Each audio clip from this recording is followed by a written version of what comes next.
on Nova 100. Very important match on the footy calendar coming up this weekend. Hey, Clint. Saturday night at the MCG, it's always a special night because it is the Pink Lady match. It's a time when footy rivalries are shoved to one side, albeit very briefly. It supports the work of the Breast Cancer Network Australia, and this year it strikes, I think you could say for me, a little closer to home.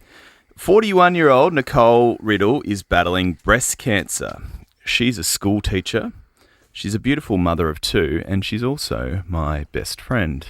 And she joins us this morning. Good morning, Nicole. Good morning. Good morning, everyone. Well, first up, Nicole, you would have some dirt on our Clint Stanaway.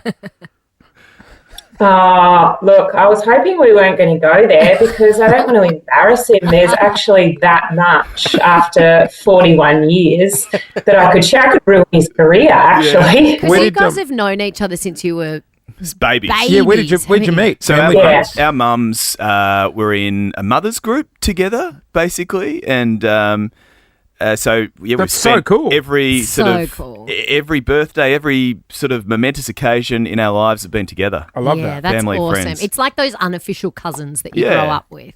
Hey, Nicole, how are you doing? I mentioned in the intro that you found a lump not so long back. You had the operation and you're now undergoing treatment. You look beautiful. You do. How are you faring right now? Look, actually, I'm going really well. I feel really positive, and it's been a year, but I think overall I'm feeling really good. I've got a bit of balance back now, so yeah, feeling positive. Hey, Nicole, breast cancer, we know it doesn't discriminate. Over 20,000 Australians are diagnosed with this awful disease every year, and that includes men as well. How did you discover that you had breast cancer?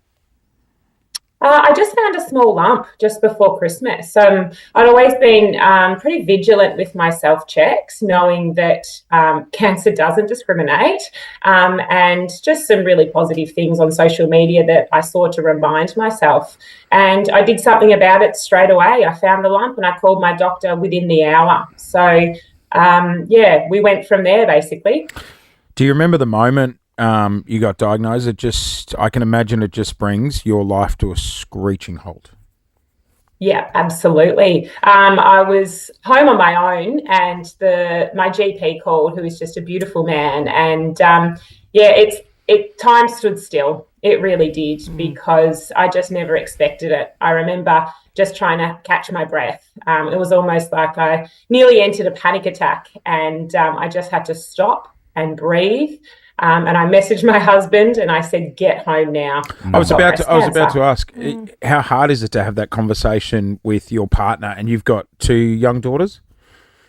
Yes, yeah. Look, it is hard, but at the same time, because you're going through the process of having tests, your mind starts to go that there could be something wrong, I guess. So, but we just sat there and we just knew that everything was going to be okay as well, which, you're doing a lot of self-talk in that process. And then telling our little girls was hard. But again, we've tried to remain really positive. I think there's so much fear around cancer.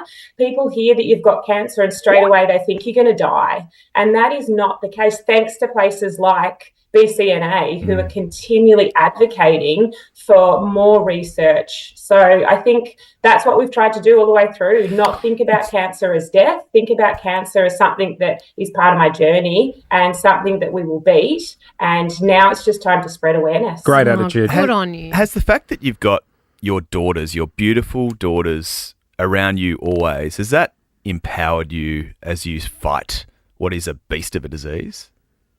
Oh, absolutely. Absolutely. Like, when you're young, you've got so much to live for, but when you've got these little people following you around and, it gives you even more drive to be positive and, change their perspective on things. And, it's all about resilience, and for them to actually see that these things happen and you can be okay. Yeah. That's what motivates me. And my girls are just hilarious. They're so different. So they bring different things. Like Macy, my little one, she loves me being bald and rubs my head all the time. And Piper's a little more emotional, but, we work through it together and we talk it all through. So they're strong little girls, and they're going to be even stronger for this. So it's one of those things. Life throws us all sorts of things, and we have to choose how we're going to respond to that. Well, I think you're nailing it with your positive attitude. Like, honestly, it's amazing. Thank you. it's incredible. They say it takes a village to get through things like this. It certainly does, and it's terrific to hear that you've got this amazing family support behind you.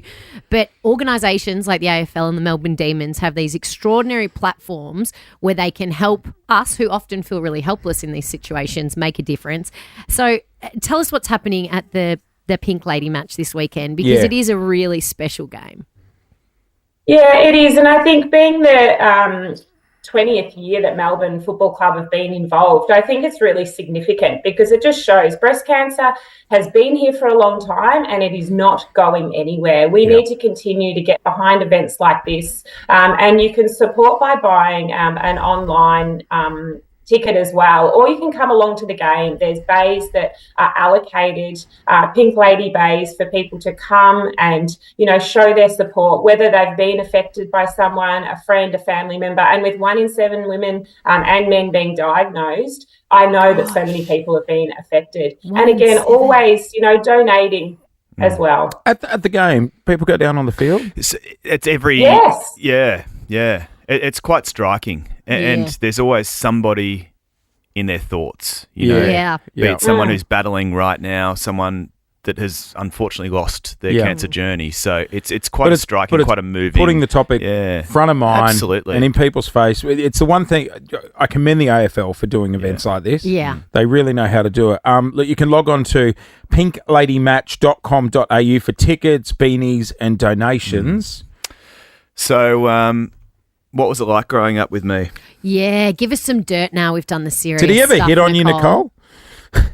No, like Loz said, it's kind of like a bit of a family relationship. Yeah, yuck. We had many great times together. Growing up young, and our parents have remained really good friends, which has meant over the years our friendship has changed. Yep. I think, you might have heard before, Clint might have shared when he's been purring behind that microphone that we used to indulge in some Whiskers cat food together. That's right. That was you that he was doing it Did he ever do that conversation? Yeah, I'm the cat food lady. Did he ever have that conversation you have with a friend in your teens, like, hey, if we don't find people by the time we're 40, should we just get married? I think his mum Tony might have liked that. I think she had that conversation. She's far too good for me. Still purring here, alone in the corner. Was he a rat bag? Because we call him the teacher's pet around here. Was he like that growing up too?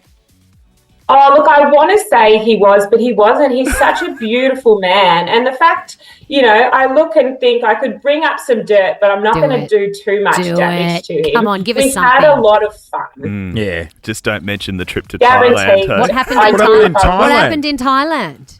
No, we were both both at the peak of our powers, weren't we? Yeah. Peak of our powers. Hey, hang on, wait. Some shameful moments. What does it mean, Nicole, that you were at your peak of your powers together in Thailand? Sorry, say that again. What does it mean that he was at the peak of his powers in Thailand? Give us something. Look, let's just say what happens at the full moon party stays at the full moon party, no matter where you are in the world. I love you. God, I could imagine you with the fluoro paint on. And the buckets. And the buckets trying to jump the flaming skipping rope. Hey, in all seriousness, I love you and thank you for being with us on our show and for shining a light on what is just an insidious disease, and get out there and support the work of BCNA and the 100%. Pink Lady match. You're a beautiful mum and a beautiful friend, and for that I thank you, Nicole Jelly, or Riddle these days. Thanks, Clint. I love you too. You're a good man, Clinker. Jason Lauren. Wake up feeling good. On Nova 100. Jason Lauren. Follow them on socials. Nova.